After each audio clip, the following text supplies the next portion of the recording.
여러분 안녕하세요. 네, 반갑습니다. 날씨가 많이 선선해진 것 같아요. 잠깐 또 더웠다가 또 다시 또 선선해진 것 같습니다. 저는 그래서 좀 좋은데요. 여러분 어떠신가요? 네, 일교차가 너무 커요.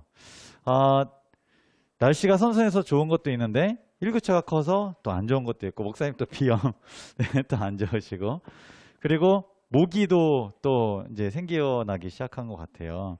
아파트에 사시는 분들은 잘 모르시죠? 근데 저는 빌라에 살아서 모기가 이제 많이 좀 집에 있습니다. 모기장을 이렇게 쳐놓고 궁전 안에서 이렇게 잠을 자는데요. 좋은 게 있으면 나쁜 것도 있고, 좀 안 좋은 게 있으면 또 그만큼 또 인내심도 잘하고 또 좋은 것도 또 있는 것 같아요. 우리가 인생이 좀 그렇지 않나 그런 생각을 해봅니다. 그래서 여러분 너무 좋은 일이 있다고 너무 오버하지 마시고, 좀 안 좋은 일 있다고 너무 또 이렇게 쭈그러들지 마셨으면 좋겠어요. 그래서 그런 교훈들을 오늘 좀 생각해 보면서 오늘 또 집을 또 나섰습니다. 오늘은 기본교리 14장 그리스도의 몸 안에서의 연합에 대해서 말씀을 전하겠습니다. 제가 계속 이 금요일에 이 말씀을 전할 때마다 저의 이야기나 혹은 다른 어떤 예화를 갖고 오기보다는 이 책에 있는 내용을 최대한 기본적으로 전하는 데 좀 초점을 맞추고 있습니다. 그래서 공부한다 그렇게 생각하시고, 그리고 하나하나 내용들을 좀 살펴본다 그렇게 생각하시고 이야기를 이 설교를 들어주셨으면 좋겠습니다. 이번 교리는 총 3개의 소제목으로 구성되어 있는데요. 첫 번째는 성경상 연합과 교회에 대해서 설명을 하고 있고요. 두 번째는 교회 연합은 얼마나 중요한지에 대해서, 세 번째는 연합의 성취에 대해서 설명을 하고 있습니다. 그러니까 딱 하나의 키워드는 연합이라고 보면 될 것 같아요. 예수님께서 돌아가시기 전날 밤에 제자들 사이에서 다툼이 일어났습니다. 근데 그 다툼의 이유 혹은 주제가 뭐였냐면 누가 가장 크냐, 이런 어떻게 보면 참 유치한 싸움인데 그들에게, 이 제자들에게 그리스도의 왕국에서 누가 높은 자리를 차지하는가, 이것은 매우 중요했습니다. 그 이유가 뭔지 아십니까? 그들 안에 교만과 질투심이 있었기 때문입니다. 예수님께서 지난 3년 반 동안 최선을 다해서 이들을 제자 훈련을 하셨어요. 근데 돌아가시기 전날 밤 제자들의 다툼을 이렇게 물끄러미 바라보시면서 예수님 마음이 어땠을까요? 여러분 같으면 어떠셨을 것 같습니까? 예수님이 3년 반 동안 먹고 자고 같이 막 다니시면서 투자해갖고 이 제자 훈련을 탁 해놓고, 이제 내가 이제 성경의 약속대로 이제 죽고, 이제 그러면 이 제자들을 통해서 복음이 전파될 텐데 어떤 마음이셨을까요? 누가 예수님 이 높은 자리를 차지할 거냐? 네, 답답했을 것 같아요. 저도 참 답답하고 실망스러운 마음이 아마 들었을 것 같아요. 그런데 예수님은 어떤 반응이셨냐면 조금 더 서운해하거나 속상해하지 않으셨어요. 예수님께서 제자들을 꾸짖기는커녕 의외의 행동을 보이셨는데 조용히 일어나셔서 물을 받아오시고 허리에 수건을 두르시고 제자들의 발을 친히 씻기셨습니다. 예수님께서 제자들을 사랑하시는데 끝까지 사랑하셨어요. 야, 내가 이 정도까지는 내가 참을 수 있는데, 그게 아니라 끝까지 사랑하시고 인내하시고 그들을 기다리시고 믿어주셨습니다. 예수님은 사랑이세요. 사실 대중들이, 이 많은 사람들이 또 이 예수님 하면 이렇게 막 열광을 했잖아요. 그렇게 따랐던 이유가 그분의 사랑 때문이었습니다.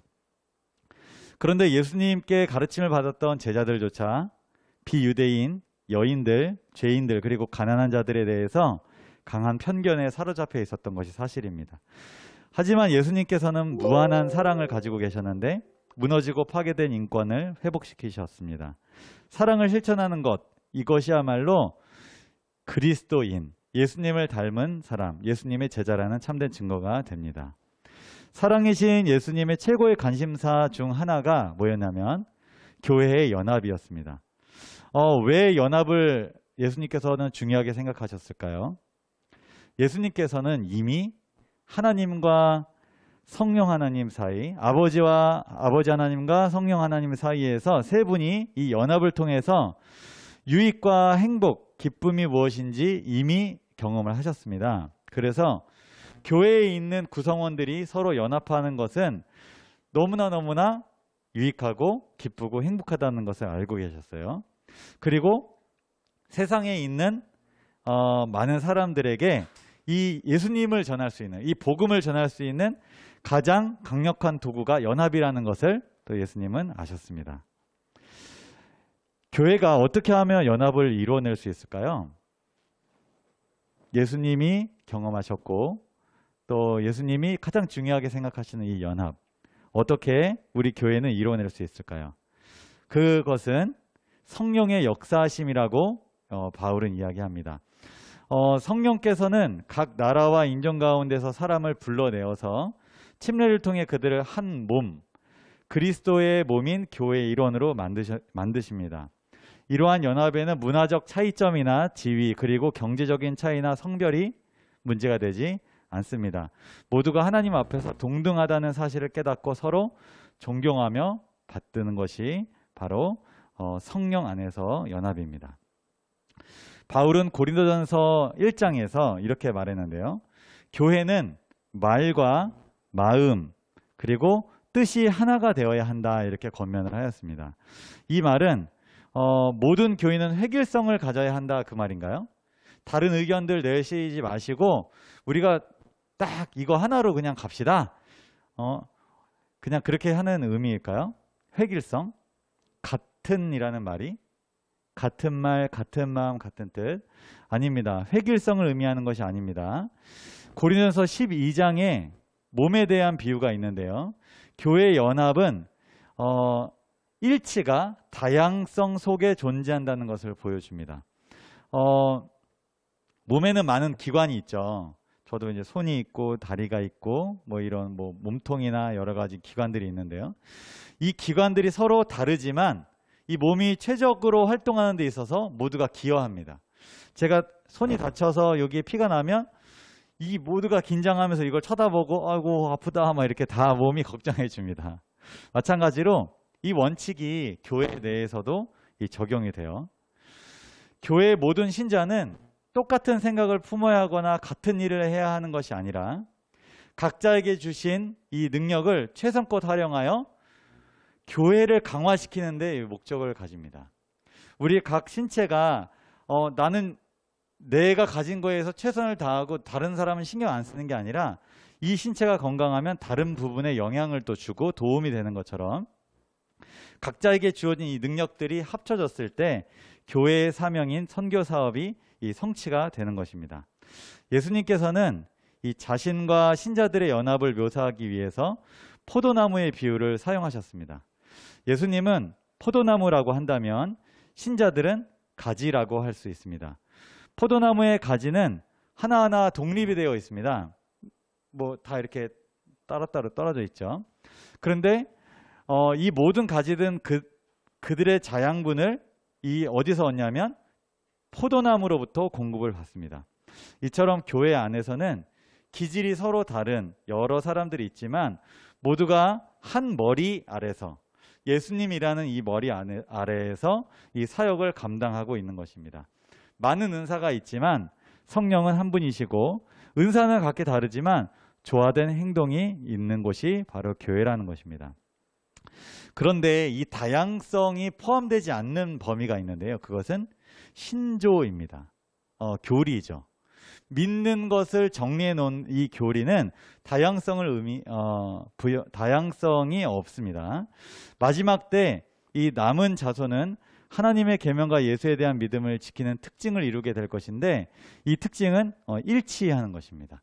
우리가 가지고 있는 여러 개성들이나 기능들, 재능들 이런 것들은 다 다양할 수 있고 그것이 어우러져서 더 멋진 결과들을 내는 건 맞지만 우리가 믿음이 서로 다르고 성경 해석이 너무나 달라서 그것이 너무나 일치가 되지 않고 하나의 이렇게 교집합이 형성되지 않는 것은 허용되지 않았다라는 것이죠. 교회의 연합이 없다면 교회는 선교의 사명을 성취할 수 없을 것입니다. 이 세상은 죄로 인하여 불화와 다툼으로 찢겨 있습니다.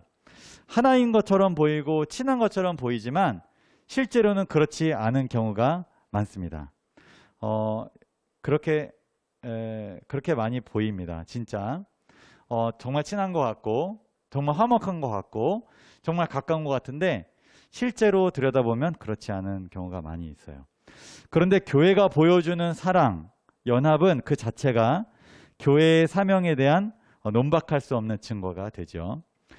그런데 신자들 사이에서 불화와 다툼, 그런 것이 있다면 불신자들이 그것을 바라볼 때 교회에 대한 실망과 혐오감을 갖게 됩니다. 선교의 가장 큰 장애 요인이 되죠. 이 땅에서 보여주는 교회 연합이 하나님의 영원한 왕국이 실제함을 증명하게 됩니다. 이 시편 133편 1절 이렇게 말하고 있죠. 보라, 형제가 연합하여 동거함이 어찌 그리 선하고 아름다운고. 이것은 교회 내에 공동체를 이루고 있는 이 구성원들의 연합을 보고 우리 자체도 즐거워할 뿐만 아니라 신앙을 하지 않는 사람도 그 모습을 보고 와, 저런 곳이라면 사랑이 있는 저런 곳이라면 정말 나도 가고 싶다. 그러니까 하나님께 영광을 돌리는 그런 일이라고 생각합니다. 교회 연합 참 중요하죠. 교회 연합은 사랑이 없는 이기심에 의해 찢기고 날로 분열되어가는 세상의 희망이 됩니다. 연합을 이룬 교회는 문화, 인종, 성 그리고 국적에 의해 분열된 사회의 해결책을 제시합니다. 요즘과 같이 이런 여러 가지 문제들이 많고 혐오나 차별이 많은 이 시대에 그것이 더 큰 이슈화되고 있는 이 시대에 교회가 제 기능을 다 한다면 많은 이 사회에 큰 희망과 용기가 되고 또 해결책을 주지 않을까 그런 생각을 해봅니다. 교회 연합은 또 이렇게 비유할 수 있는데요. 아름다운 화음을 연주하는 오케스트라에 비교할 수 있습니다. 오케스트라를 생각해 보시면 이 지휘자가 등장하기 전에 이 소리가 어떻죠? 네, 조율하는 소리 때문에 불협화음 이렇게 막 여러 가지 소리가 조화롭지 않게 들릴 수 있습니다.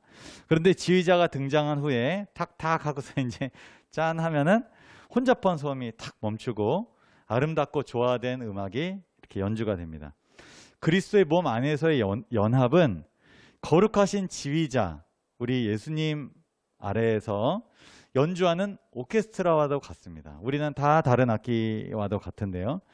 인류를 위해서 연주하는 것입니다. 우리가 어떤 음악회 그 대상자가 이제 있는 것처럼 하나님의 이 사랑의 교향곡을 연주하는 이 특권을 우리가 이제 부여받았는데 그것을 마음껏 누리고 조화롭게 연주해서 우리 하나님께 영광을 돌리고 또 사람들에게 기쁨이 되고 또 큰 위로가 되는 그런 역할을 우리가 감당하면 좋겠습니다. 연합이 참 중요하고 좋다라는 얘기를 지금까지 이렇게 나눴습니다.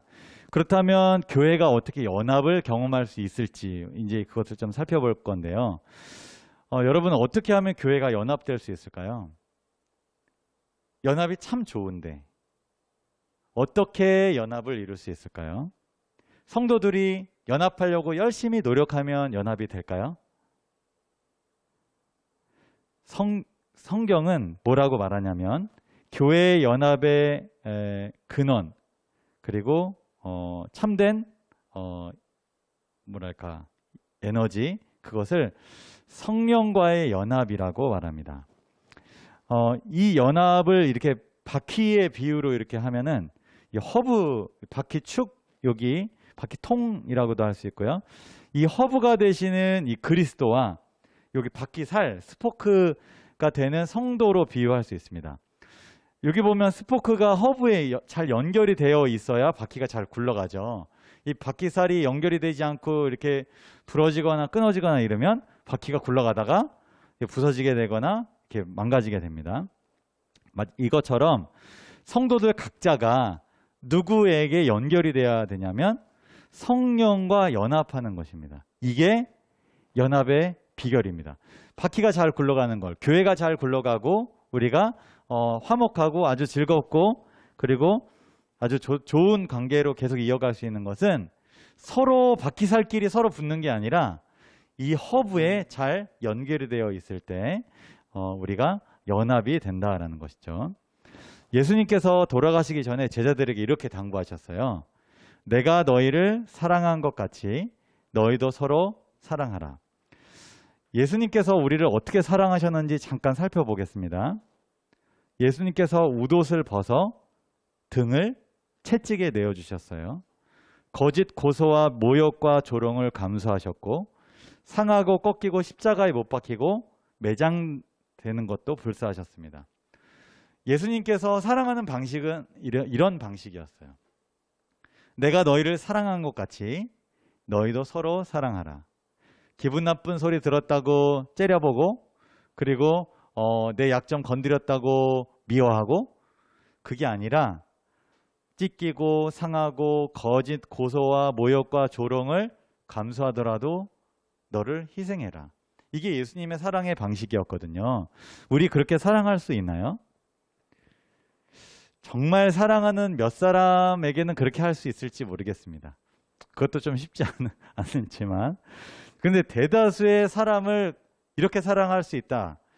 그런 사람은 단언컨대 아무도 없다는 생각이 듭니다. 하지만 불가능한 것을 요구하시는 예수님께서 불가능한 것을 가능하게 하실 수 있는 능력을 가지고 계시다는 사실을 우리가 알 수 있습니다. 예수님께서 이게 예수님이 알려주시는 방법입니다. 당신의 십자가에 못 박힘이 여기 보면 내가 땅에서 들리며 모든 사람을 내게로 이끌겠노라. 이게 무슨 말이냐면 당신의 못 박힘을 다른 사람들이 볼 때 다른 사람들이 그것을 보고 끌려오게 될 것이다. 영향력이 있게 될 것이다 라는 건데요. 예수님이 누구를 위해 돌아가셨냐면 자신을 잘 따르는 그냥 좋은 사람들을 위해서 돌아가신 게 아니라 모든 사람을 위해서 돌아가셨습니다. 죄인을 위해서 돌아가셨고요. 그리고 자기를 거절하는 사람을 위해서도 돌아가셨습니다. 십자가는 모든 버림받은 사람들에게도 위로와 희망을 주고 또 무가치한 사람은 전혀 없다라는 것을 말해주고 있습니다. 이 의미를 잘 깨닫는 사람, 이것을 아는 사람들은 이 십자가를 보고 예수님께로 이끌림을 받는다는 거죠. 여기 보면 많은 사람들이 십자가를 바라보고 있는 것처럼 말입니다. 예수님께서 모든 사람을 사랑하실진데 우리가 그 십자가를 우리가 사랑하고 또 우리가 그 십자가의 감동을 받아서 이 자리에 우리가 앉아 있을진데 우리도 예수님이 모든 사람을 사랑하셨던 것처럼 우리도 모든 사람을 사랑할 수 있게 되는 것입니다. 십자가는 우리를 연합하게 해주는 아주 좋은 키라고 할 수 있습니다. 우리가 매 순간 십자가를 바라봐야 할까요? 예수님의 십자가가 많은 사람들을 이끌듯이 우리가 사랑에 이렇게 식어지고 좀 약해지고 혹은 완고해진 마음이 있다면 우리가 다시 회복돼야 할 것은 십자가를 바라보는 그 마음이라고 생각합니다. 그런데 이러한 연합이 우리가 서로 또 노력해야 하는 부분도 있다라는 것을 또 제시하고 있습니다. 연합을 위해 성도들이 해야 할 몇 가지 단계들이 좀 있는데요. 그 중에서 하나가 가정에서의 연합입니다. 형제 자매 사이, 부모와 자녀 사이, 부부 사이, 룸메이트 사이. 여기서 우리는 뭘 배울 수 있냐면 친절, 온유, 인내, 사랑을 배울 수 있어요. 이게 무슨 말이냐면 가족끼리 있으면 참 친절하고 온유하고 그리고 인내와 사랑 이런 것들을 배울 수 있나요? 뭘 배울 수 있냐면 와, 나 이런 사람인지 몰랐네. 네, 코로나 때문에 집에 더 많이 있을수록 서로 스트레스를 많이 받으시죠? 이게 진짜 중요한 기회라는 거예요. 인내와 사랑을 배울 수 있는 기회. 아, 내가 이렇게 성격이 더러웠구나. 내가 이렇게 옹졸했구나. 내가 이렇게 이기적이었구나 라는 것을 언제 알 수 있냐면 가정에서 알 수 있어요. 가정에서. 그러면서 이제 주님을 찾게 되는 것이죠. 그런데 제가 이것을 비난하려는 게 아니라 사회적으로 점점 1인 가구가 증가하는 걸 볼 수 있어요. 그냥 사회 현상이죠. 여러 가지 사회적 개인적 이유들이 분명히 있습니다. 여기 보면 여러 가지 이유들이 있어요.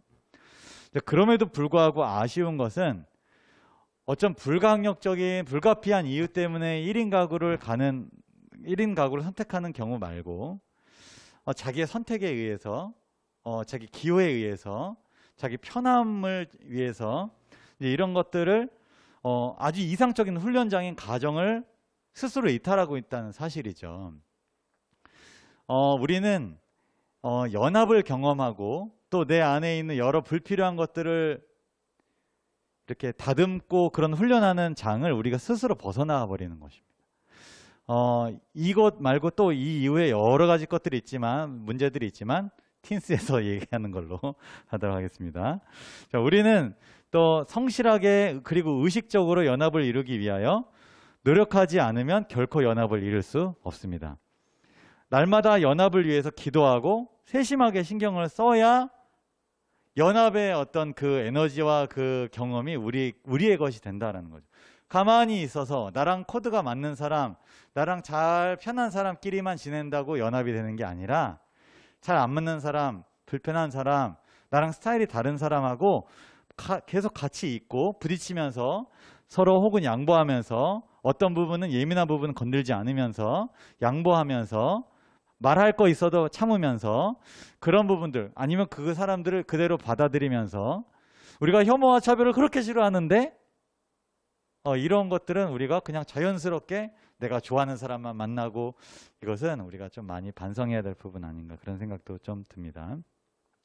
우리는 연합을 위해서 의견의 차이를 최소화시킬 필요가 있습니다.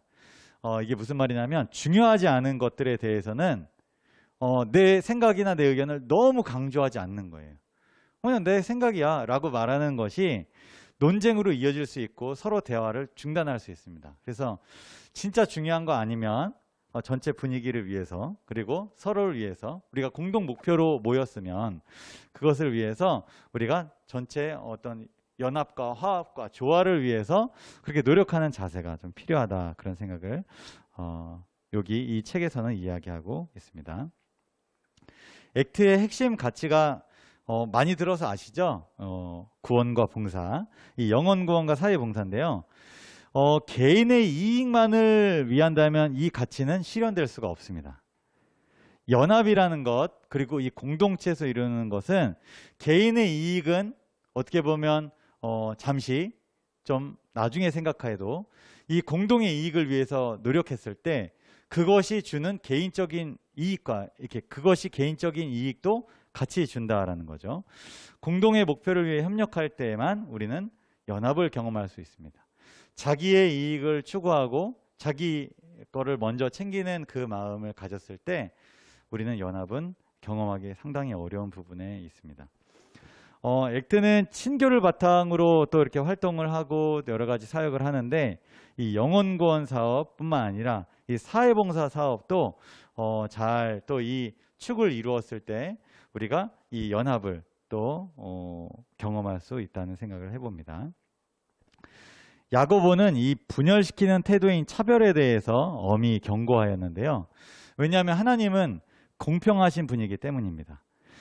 우리는 지위나 부 때문에 또는 재능 때문에 어떤 사람을 다른 사람보다 더 중요하게 생각해서는 안 되겠죠. 차별뿐만 아니라 이기심, 교만, 자기 과신, 자만, 우월감, 편견, 비평, 비난 등 이 원인이 뭔지 혹시 아시나요?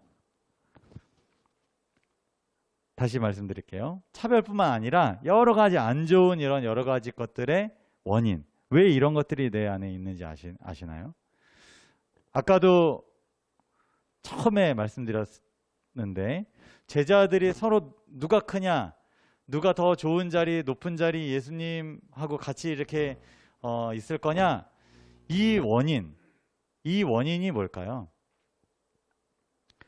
하나님의 사랑에 대한 상실입니다.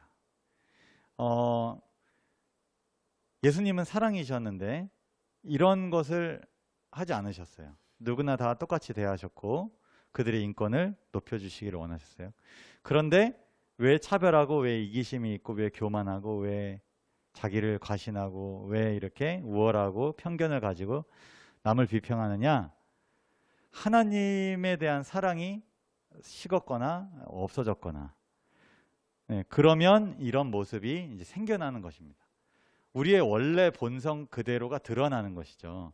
하나님의 사랑을 우리가 계속 공급받고 그 사랑을 우리가 바라보고 지휘자의 우리가 그 지휘를 따라서 잘 살고 있다면 이런 것이 올라오더라도 없어지고 올라가더라도 싹이 또 이렇게 없어지고 이제 그렇게 되는 것입니다.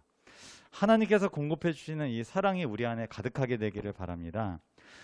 그 사랑을 우리가 공급받기 위해서는 또 여러 가지 또 신앙적인 여러 가지 방법들을 우리가 다 알고 있습니다.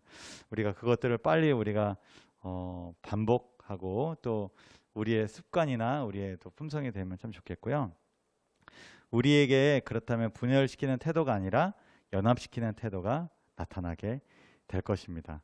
아무쪼록 이 연합이 우리가 꼭 성취를 했으면 좋겠습니다.